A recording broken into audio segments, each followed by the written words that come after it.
everyone, and welcome to this short tutorial on working with the Open Windows feature in the left icon bar in QuickBooks Desktop. I'm Kathy Grosskirth, and I will be your facilitator for this short tutorial. I am an advanced certified QuickBooks ProAdvisor in both desktop and online, and I am an Studemy author. So let's go ahead and get started, shall we? Okay, as you can see, we have opened up QuickBooks Desktop. And we are still using our sample rock castle construction file as it's very robust. And so as you can see, when we open up our program, it opens automatically up into the My Shortcuts area. And to go ahead and get into the Open Windows area, we just go down here to the bottom and click on that link. And as you can see right now, the only open window that we have is our home page, which is this right here. But you really can't do anything to show the capabilities of the Open Windows screen without some other things. So I'm going to go ahead and click on the link above that, the Run Favorites. Remember from one of the previous tutorials, we created a couple of favorites reports. One of them is the Profit and Loss Standard, and one of them is the Balance Sheet Standard. So I'm going to go ahead and click on those links and bring those up. And as you can see, they're automatically filtered to show this month to date. And as you can see in the sample file, we're in the year 2020. And so our profit and loss is for this month to date. And I'm just going to go ahead real quick and run one this fiscal year to date, which is very simple. You just go up to the dates and choose the right date range. And now I'm also going to run the balance sheet standard.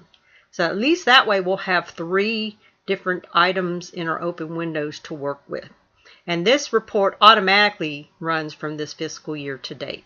So as you can see, today's date is December 15th of 2020, and we have our balance sheet.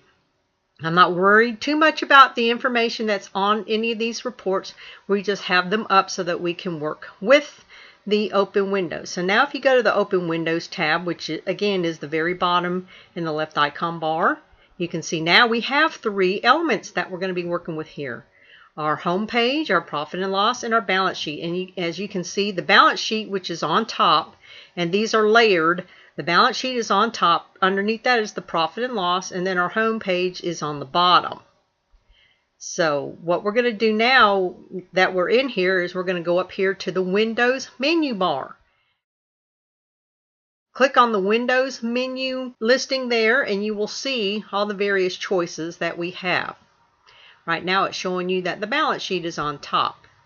Now there's other things that we can do. We can go up here to where it says Tile Vertically, and what that will do is it will tile all the open windows vertically so we can see them at a glance.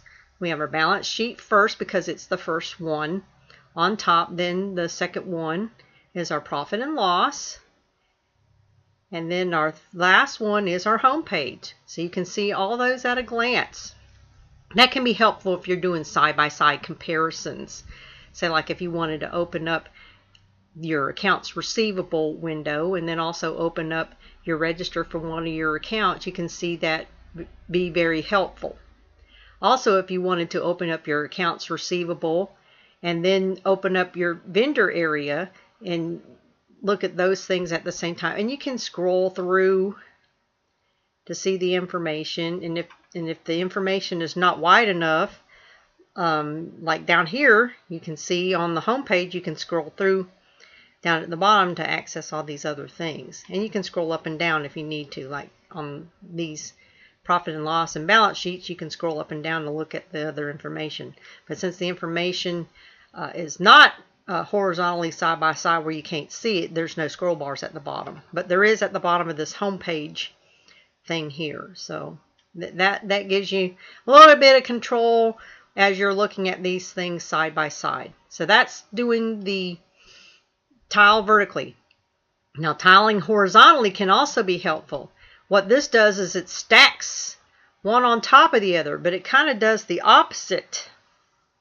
As you can see, we have our profit and loss, and we have our home page, and then the balance sheet is down here somewhere. You just have to kind of scroll through and get to it.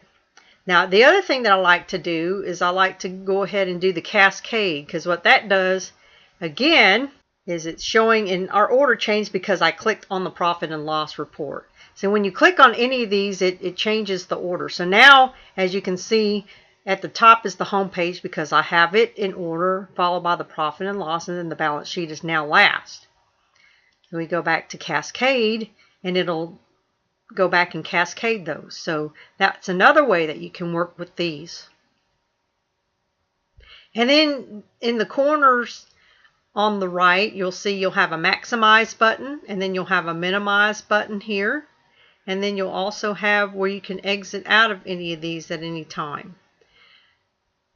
If you want to see one of these and not have the others interfere, you click on the maximize button here, and that will open that up all the way.